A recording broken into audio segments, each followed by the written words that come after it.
Well, the Market Clarity Act is really about trying to put guardrails, rules of the road, if you will, about how blockchain's going to function. And more particularly, it's about protecting the consumer. We have a lot of protections in our law regarding banking system that protects everybody that's got a bank account, but we really don't have those same protections on blockchain. So that's what this legislation is about. And there's a lot of arguments going back and forth about what they're going to allow, what they're not going to allow. But ultimately, we need to have the rules of the road because everybody's looking to tokenize all the major assets, even the stock market looking to tokenize.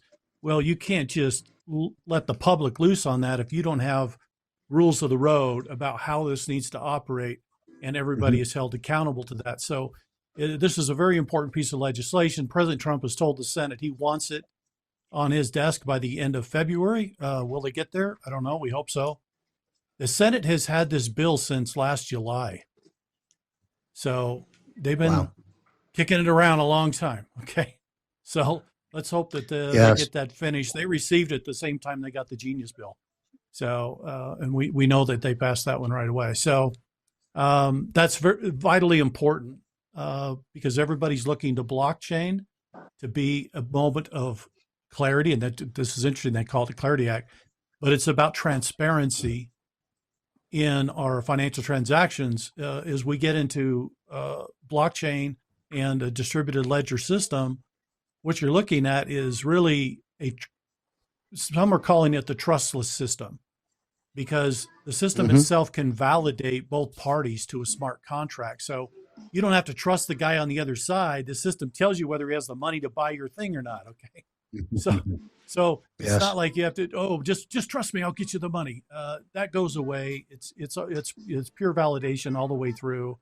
And I think the other thing that's positive is it's instant settlement, or fairly instant in terms of seconds rather than days or minutes. I mean, I know I've been around banking, and so has Juan. The SWIFT system is anything but swift.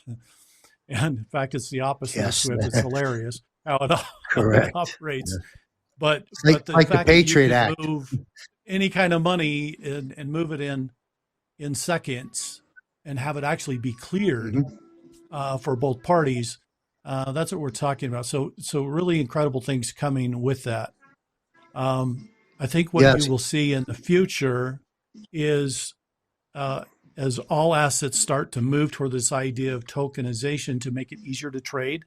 If you have silver, if you have gold, if you have a house deed, whatever thing of value is on a token, look how easy it's going to be to trade with one another. So this legislation is vitally important as we look at our future and how we trade with one another.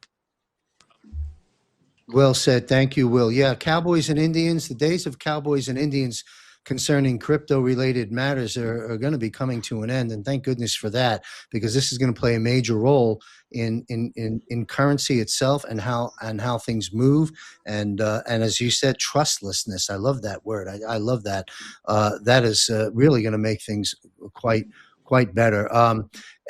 Bill Armour, any comments on the crypto thing? And also, we'll come to Juan on this as well. And I want to throw in there, we'll start with Bill, we'll go back to Juan and Will if you want to comment on the scammers. This might be an appropriate time to discuss that. Why is there legislation? Because there is none, and there needs to be.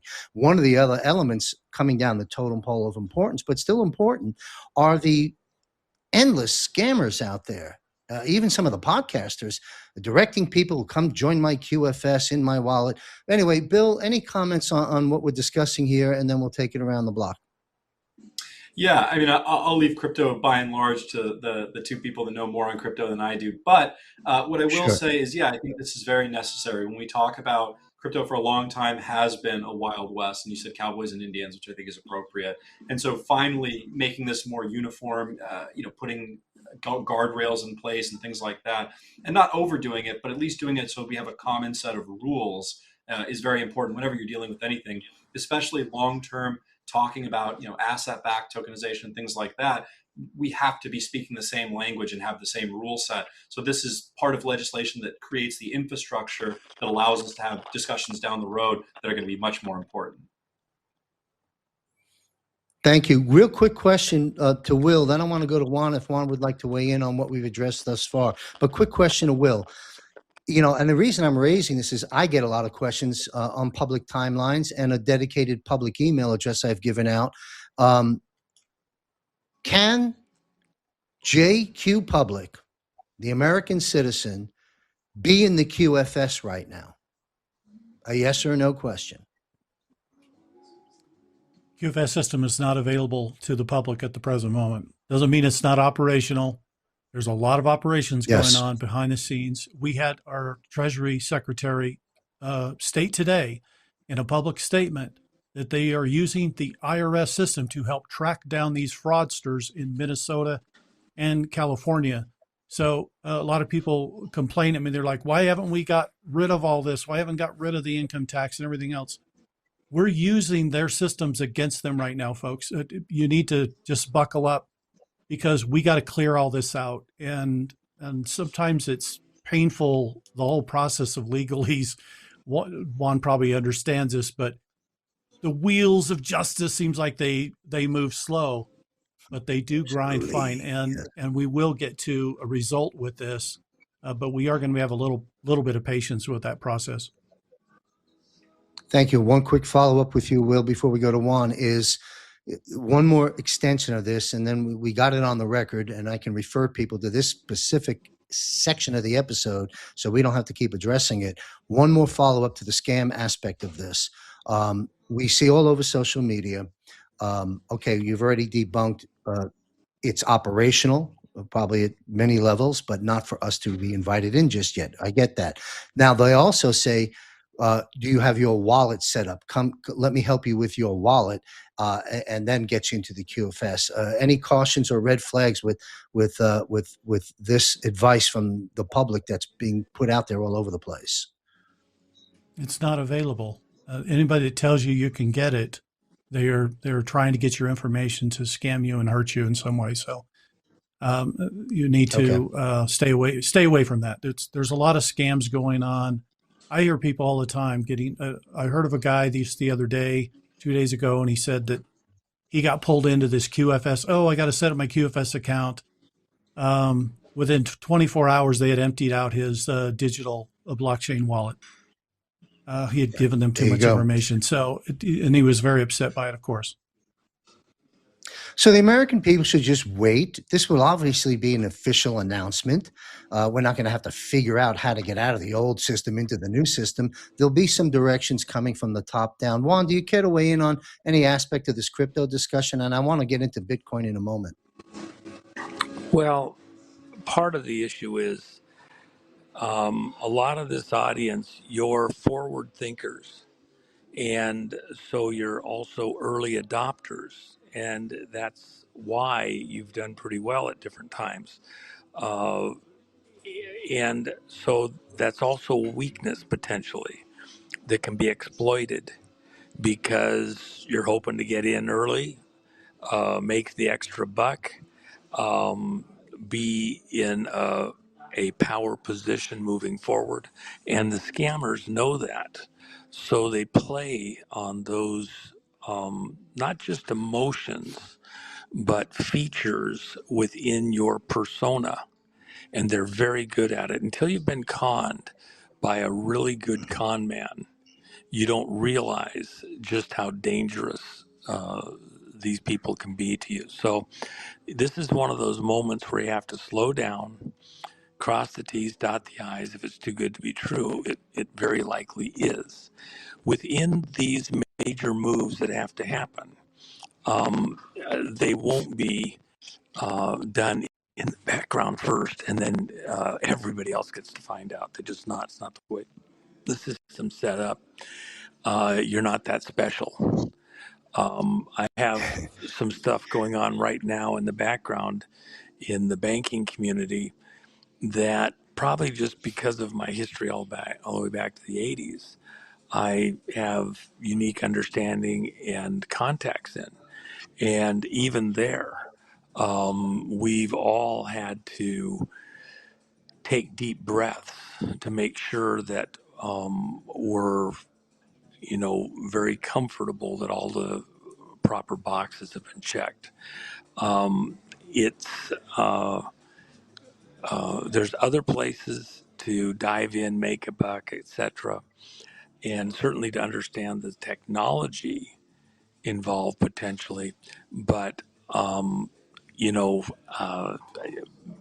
warning, warning, danger, danger, danger. I know of several people personally that have suffered brutally just in the last 6 months in losses in the crypto community, and these were very sophisticated players who had real understanding and were just shocked that they got hit. Business people. Warning, warning, warning. Take a deep breath. This is an extra sensitive moment in this resetting moment. Buyer beware. Thank you. Let's briefly talk. We're going to get into other subjects beyond crypto in a moment, certainly precious metals and a few other things before we wrap up our show. But people often ask, what about Bitcoin? Now we see Bitcoin and many cryptos are on a downward trend at the moment. But what are the Trumps doing? I guess we'll start with Juan. We'll go to Bill, Will, and Bill. If you gentlemen care to comment, what are the Trumps doing? It seems that Eric Trump seems to be the public mouthpiece, if you will, for American Bitcoin. He's walked us through the warehouse of the mining and so forth and so on. What is American Bitcoin's objective? And is Bitcoin something we should be looking at or something we should be running away from? I personally am a little confused. I stay away from Bitcoin myself, but yet the Trumps are investing in it. Juan, we start with Juan, we'll go down the panel. Any comments on the Bitcoin issue and the Trumps? Well, Bitcoin has a future. The super short answer, as quick as I can give it, is this. Bitcoin was a creation of DARPA, Defense Advanced Research Program. And you have to think about this. You're trying to anticipate the future. Are you anticipating 200 years, 100 years? A Star Trek future where you don't use cash? How do you denominate your wealth? What is wealth? But then is the 200 years from now future, does it have to be implemented in 20 years, 5 years, 30 years? The other component that has to be in there is, what was the threat? The threat that was facing the world and America specifically in that period, leading up to 9/11 and afterwards, the fraudulent Obama years, etc. Remember, when did Bitcoin come into being? In the lead up to 9/11, it was being formulated, gamed out within the DARPA community. It was anticipating some series of events that, had Hillary Clinton won, they would have destroyed the dollar, the physical paper dollar. They'd have done it with the pandemic being spread by, paper money. They had in position across the world, and this is a hard one for people to get their minds around. I've discussed it on your show previously, John. They had in position 100,000 pallets with $100 million on each and every pallet. I personally have tracked 17,000 of those. Another 5,000 that I've got very solid, comfortable,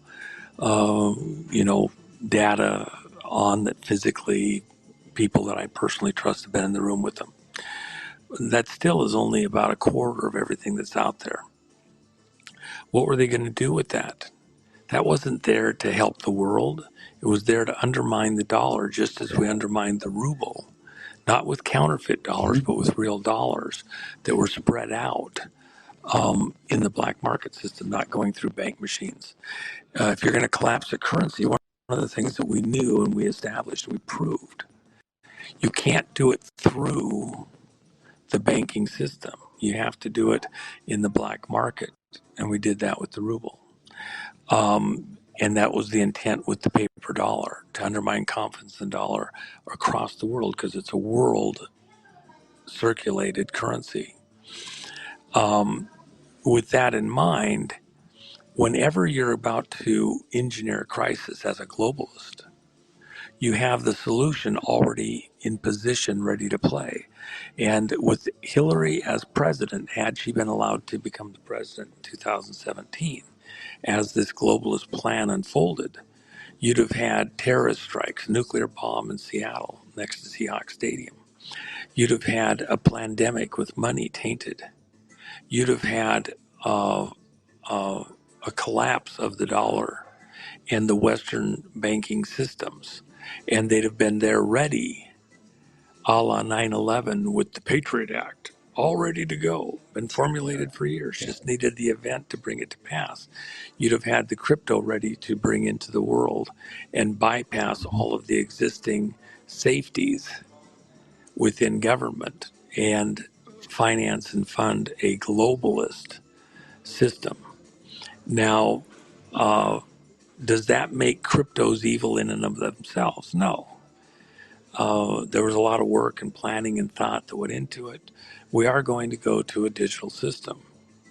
The question is it going to be fiat crypto, or is it going to be a blockchain that is merely a record-keeping system in the open with a distributed ledger tied to physical assets, whether it's within tokenization of property or constitutional money, which is dots and tittles on a computer screen, but tied intricately, precisely to physical gold and silver on deposit in the U.S. Treasury, constitutional money. And you just get a receipt within the distributed ledger system. That's the things that are ahead that have to be worked through, and that President Trump and the people around him will be working through. That is not stable thus far. It's not written in stone thus far, and there's a lot of work yet to be done. So for the moment, let's not get ahead of the game. Let's work sure-footedly.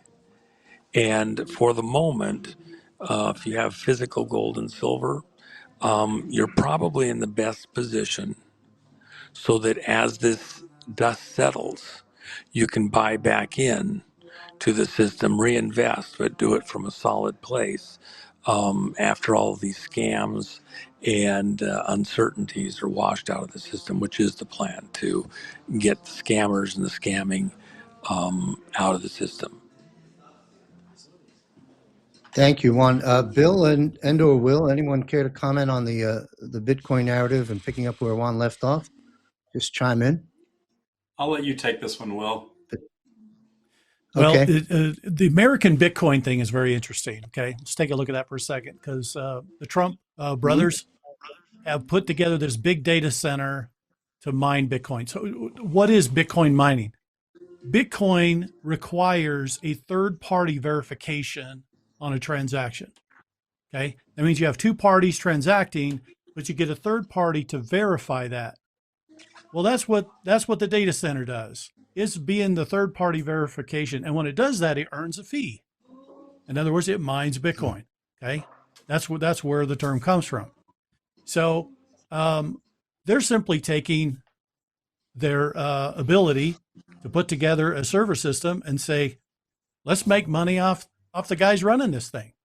There's no reason we can't. They debanked us. They did all this other stuff to us. Hey, let's use our own system. And I don't blame them for doing that. If you got the ability to put together your servers, you can make. Now, it doesn't mean everybody's got a server is going to make money doing this, but they're putting together a big enough system that they're becoming a massive validator, okay, on the system. So what's interesting about that is they're not playing the game. What I mean by that is it's not about whether the price goes up or the price comes down. They earn the fee regardless of who wins, because they're just the validator in between. It's a brilliant strategy when you think about it. And so I just look at them as, look, the Trump brothers are entrepreneurs. They're being entrepreneurial. And I think it's Yes. fascinating. Now, if you look at the other stablecoin that they've introduced from Western Liberty Financial, that is really just backed by dollars. That's the USD1, and that is 1-to-1 with is a digital dollar basically on the system. So that's fairly stable. But I find it interesting. I've been watching what they're doing, and hey, if you've got computers and you've got servers, why not? You're going to make money no matter who wins or loses in the transaction because you're not the one playing the up or down game. You're just the validation guy. And it's brilliant on their part. Thank you. Now I have some understanding of that. You know, and Juan, you can correct me if I'm wrong. I'm going to make a statement and ask Bill Armour an important question and then have you and Will weigh in on it. But let me set the stage. As I understand it, keep it simple, Sam. We have a Fed note, which we call our US dollar, Federal Reserve note, money is debt, that as we progress through this reset, will be going away and we will no longer be using that. Okay, so and the dollar, that dollar, we're talking about the Fed note, will be going down for a host of reasons we've been discussing. Okay, and then we have the moves being made against gold and silver by the Fed, the central bank system. We have that at play. The way I look at it is this, and correct me if I'm wrong, Juan, then we'll go to Bill, we'll ask the question. So this one's going to go down while we have a parallel system in place, and we're going to replace that in a series of stages. Step one, a U.S. Treasury dollar versus the Fed note. As that goes down, this one gets born. It gets born by a major player, per the Constitution, weights and measures, backed by what? Gold and silver, and perhaps other commodities. That'll strengthen as this one comes down. Thank goodness for that. 11 years of this madness, and now real constitutional God's money being restored, thanks to President Trump and many others, backed by gold and silver. So if these are the oversimplistic mechanics at play, it would be a fair statement to say at some point we'll be operating in a treasury-backed dollar that's backed by sound money, has the faith and credit that it once had 100 years ago. Then that moves into a stable coin, goes into a QFS system in our decentralized private wallets with almost no need for banking, with giving us the sovereignty of currency and thus as individuals to some extent. If that's a fairly accurate 40,000 foot view, layman's view on this, gold and silver is very, very important. You mentioned before by some metrics and by some documents you've been looking at in your own study, Juan, where gold and silver are potentially going. So let's go over the bill. Where do you stand on this, Bill, especially with the banks playing the games they're playing, forced against the wall come the end of March, which Will Barney has talked with us about in previous broadcasts about these contracts coming due? What are they going to do? They have to go back to the Fed window, drive that Fed note down. They'll make these are the teeter-totter that's taking place. What do you see going on in the gold and silver world, Bill? And what would your forecasts be short and mid and long term for the metals and anything else you'd like to weigh in on? I think this is a very important subject because it will be, by and large, how we restore sound money with the usage of both tangible gold, silver, and perhaps other commodities later. Yeah, absolutely. And what I would say is, first off, we can just look at what just happened because, as evidence that, banks are in trouble, is we saw Shanghai and we saw COMEX at the same time. And they often those markets work in tandem, somewhat. There's some delay there and some difference, but they came in tandem at the exact same moment, the exact same time. We saw a massive selling. In the US, it was paper selling. In China and Shanghai, a lot of Eastern Europe, or Eastern Asia, excuse me, they were doing what's called, and this will come out later, but it's called spoofing, which is where they put a massive sell order out. And so people look around and they see, oh my gosh, they're selling a tremendous amount of silver. And so other people will try to front run that because this is a huge order. And so they put out like they're selling a bunch, people front run that so the price comes down. The US does the same thing with a lot of the Fed Reserve sort of puppet banks there. they sell. And so you have all of this, the silver price drops precipitously, and then Shanghai pulls that back. They don't actually sell the silver at all, and then they continue to gobble up the silver. That's one of the reasons we're seeing this huge price difference right now between the US silver price and China, is they are consuming silver like no one's business. They're focused on adding to their silver supply. And on the US side, when you talk about like spot price or COMEX price, they're concerned about getting those contracts down to lower their losses, so to speak. So, and Juan made a great point earlier that the price of silver on the street, we're talking, $100, $110, where you see these big drops in the paper markets, and that's fine. In the meantime, if you were watching it, every second of every day, you might get heart palpitations the way things are going.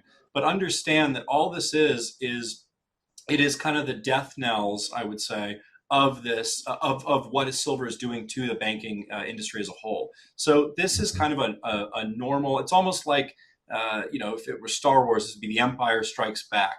And obviously, long term, this doesn't accomplish anything except delay the inevitable, I would say. But so the inevitable being kind of the answer to your question there is, where is gold and silver going? So when you talk about the revaluation of gold, we're talking in the neighborhood of 20,000. I would see that happening sooner rather than later, and therefore my understanding and projections on gold would be towards that direction. Until that happens, we could see 6,500, 8,000, etc.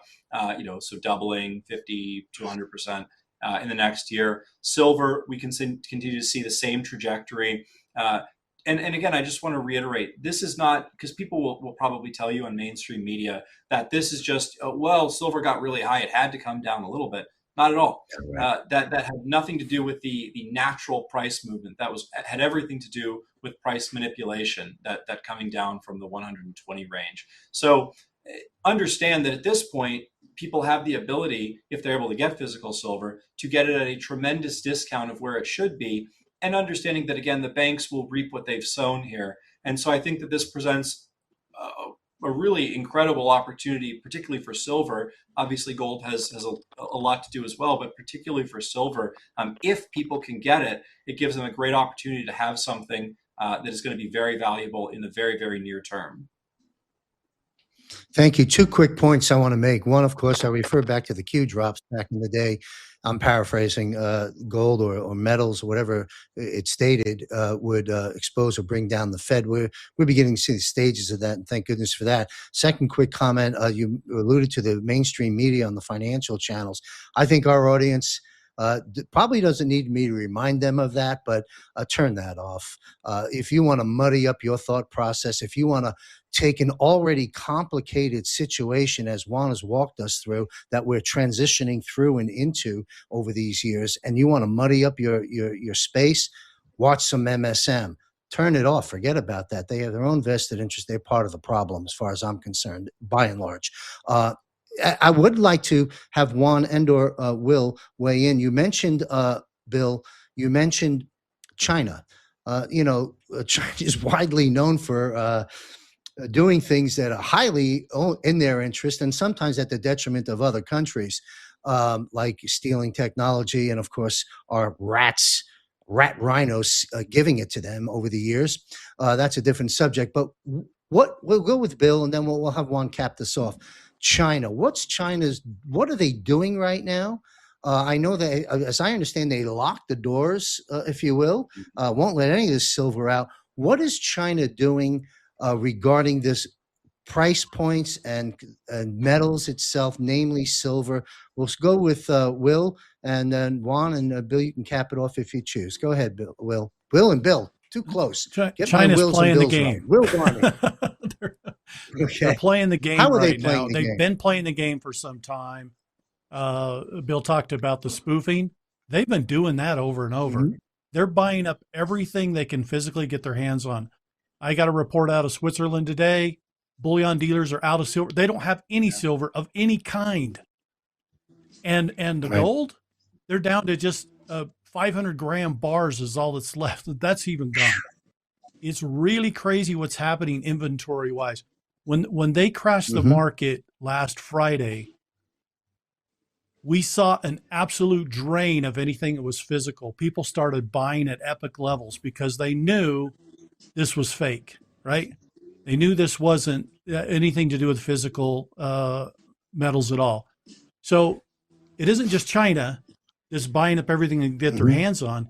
Yet JP Morgan Chase, they dumped all their futures at $73 that day. Wow. And then they started buying everything they could grab their hands on. Okay. So there's a lot of weird stuff going on here. And it's even happening right now. Before we started this call, I took a look at the silver price just to take a look. It was $89. Right now it's $76. It's dropped $13 in the last 2 hours. How much longer can we? That tells you that paper price is becoming irrelevant when it comes to actual inventory of silver. There's such a separation between paper and physical delivery. It used to be, it was, $8 spread, $10 spread, $12. Throughout January, we went to $16 spread. Friday and Saturday, it was $20. Right? So that just tells you the gap is widening, and everybody's starting to say, you know what? Physical is the only thing that's real. It's the only thing left that's real. But you can bet that China will play the game as much as they have to, because they're trying to get a hold of all the silver they can get as well. And it isn't just China doing this. Look at the industrial users: Apple, Samsung, LG, anybody that's doing large scale electronics. They're buying anything they can get their hands on right now because they're concerned about supply to keep their factories running. So physical accessibility to silver is shrinking very fast and it's drying up. And this means we're probably going to have a reckoning coming within weeks, if not sooner, when the reality of that sets in. The reason I mentioned March before is because there's a lot of futures contracts that are coming due in March. Yes. And they want all the people that are going long to state their position. Are they going to stand for delivery? Or are they going to roll their contract or sell out or whatever they're going to do? In the past, everybody playing the paper game, they just made their money and rolled to another contract. They didn't care about physical delivery. But now you have 300 million ounces that have already intended they're going to stand for delivery in March. Where's that coming from? Who's going to provide it? Right. So there's a tsunami coming. It's going to be very interesting to watch. Quick question to Will and Bill, and then we're going to open up the airways for Juan. Quick question, quick answer. To the best of your knowledge, it's a crystal ball question perhaps, but you gentlemen will know better than I. How much longer do you anticipate? We'll go to Bill and then Will. How much longer do you anticipate these massive moves? You just said 89 to 76 while we're chatting here for the last hour or so. How many more months or what duration can we expect these massive moves, roller coaster swings up and or down, to continue? Bill? Yeah, well, if you're including up, then probably a while. We're still talking. It's an interesting point to make here, and I'm not trying to discount the fact that it was not natural price discovery of it coming back down. That was obviously fixed, but we're still up from January 1st. So it's still moving, even though it swung up and then swung back down. It's still up from in the last 30 days, even with this big drop here. Now, with that said, over the foreseeable future, we may see these swings. The swing right now, granted, it's after hours, and this is a spot market, so the trading is pretty low, so the spreads get really, really wide. So I imagine it'll tighten up, into the morning tomorrow, and these swings will get a little less. But I would say we're kind of in a fight for the next week or two, and then it starts to, again, they start to close these positions at lower. These future contracts, and then they accumulate.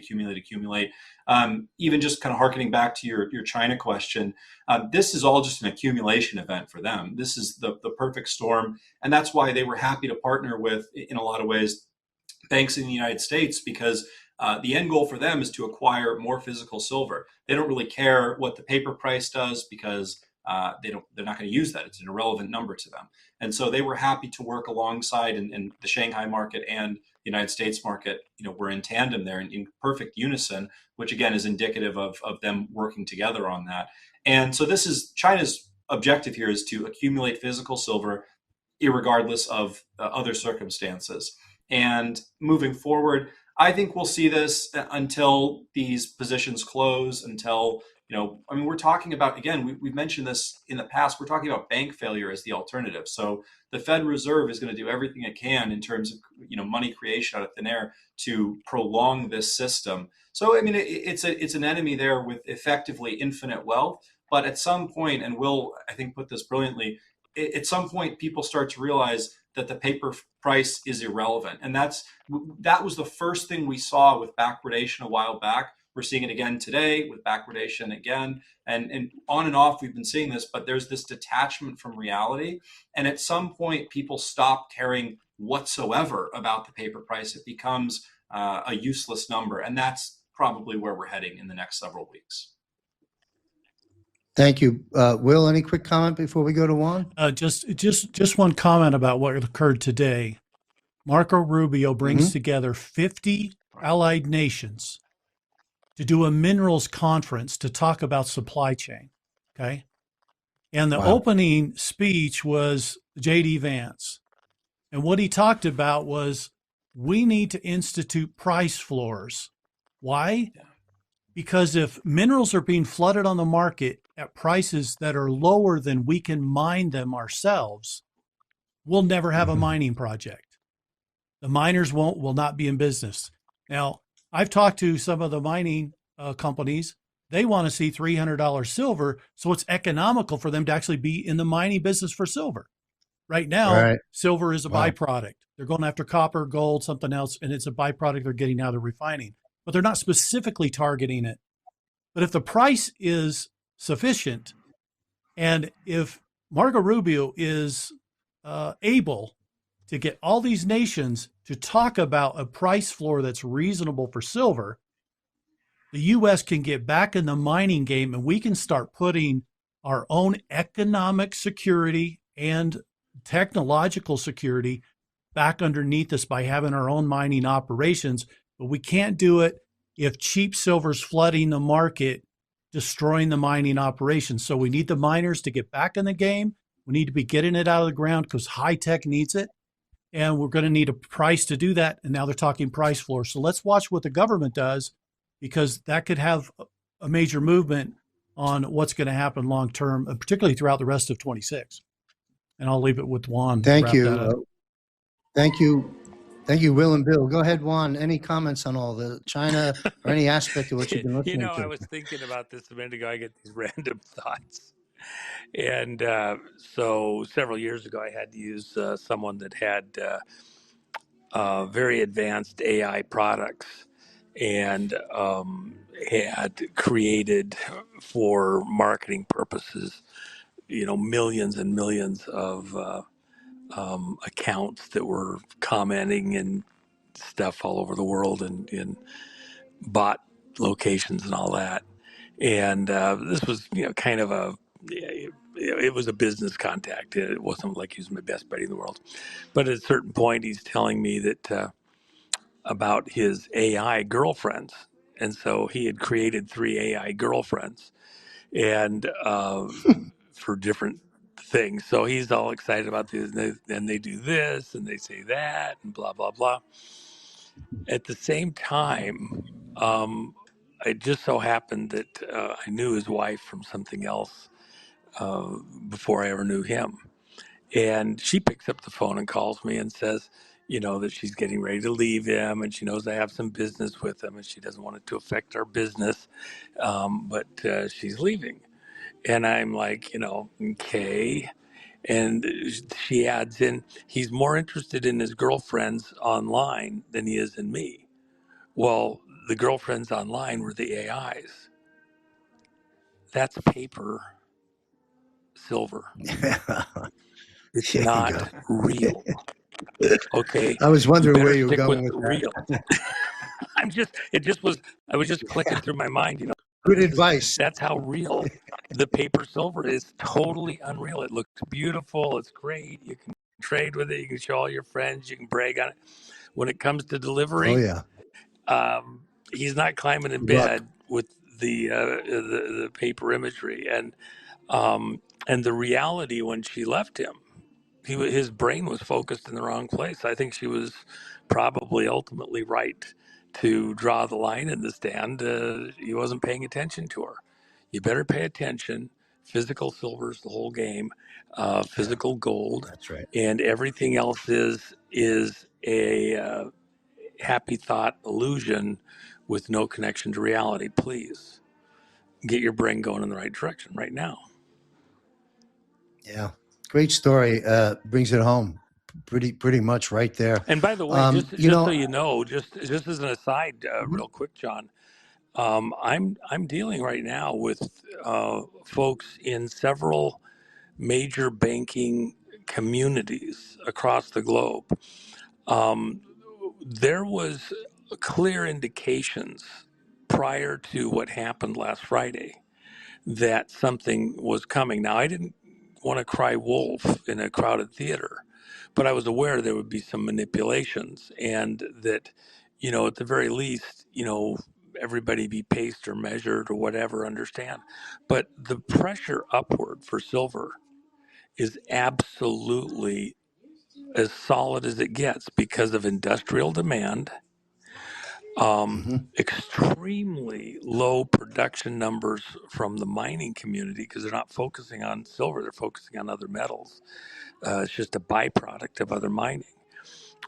The upward pressure for silver, and I told your audience this the other day, it's out there somewhere around 280 to 300 for a whole bunch of reasons, both from the consuming industrial side and from the producing mining side.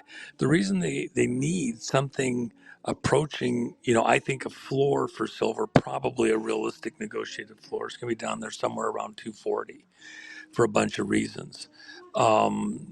And that's a floor. That's not the price. That's that anybody that's selling less than that, everybody's got to give them the side eye. It means everybody has to get competitive that comes in the market. It may be an entry position. They raise that floor at some point. 300 is not unreasonable either. Um, and the companies that can produce for less than that, then they're geniuses. Go make a buck. But you need to encourage mining to come in and stay. And right now, the numbers that they're at on the U.S. side, 280 is the number. And I said that publicly for the big producers to decide, okay, let's go for it. I think if they see the upward direction of silver as it gets past 240, 260, and looks like it's going to stay stable there, they're diving in because they know it's still got to go higher. It's and demand for silver in the U.S. and by the way, right here in Japan continues to grow with technology. Just the march of technological advance across the world, the use of energy increases the need for silver. It's a natural outgrowth of that. And there's no other metal that replaces silver that competes with silver. There isn't a replacement metal out there or anything on the horizon for the functions that silver provides within connectivity in a electrons flowing for various things that technology uses. So the demand is increasing just within an industrial component, an advance of technology, let alone production returning to America and the need for silver inside America, the tariffs to block outside silver at of prices that we can't compete with from a labor component, et cetera. So silver has huge pressure up. Any pressure down is almost non-existent in a real world. You don't believe me? I got a guy that's got AI girlfriends in the silver market that you would probably just love. Hey, let's go to Bill Armour real quickly here. With countries struggling to get physical silver, as Will Barney brought to our attention, how about you? You having difficulty getting silver to the public? Yeah, great question. No, so at this point, absolutely not. Again, and I think we've talked offline about this, but we have been proactive in the sense that we understood that it's practice what you preach. We believe that there would be a silver shortage, so obviously making sure supply lines were strong, inventory was strong. So at this point, nothing we're running into, nothing on the horizon where we're having an issue with procuring physical silver. But I do know, between friends here, that I do absolutely know there are companies out there where it is a struggle, and one, where they're reaching and trying to, buy metals off of us, and obviously, at a discount so that they can sell it Wow. to clients, and not something we're interested in. We prepared. It's kind of like the person that has batteries, bullets, etc. When the tsunami hits. So we have our survivor supplies, and if people forgot theirs, that's on them.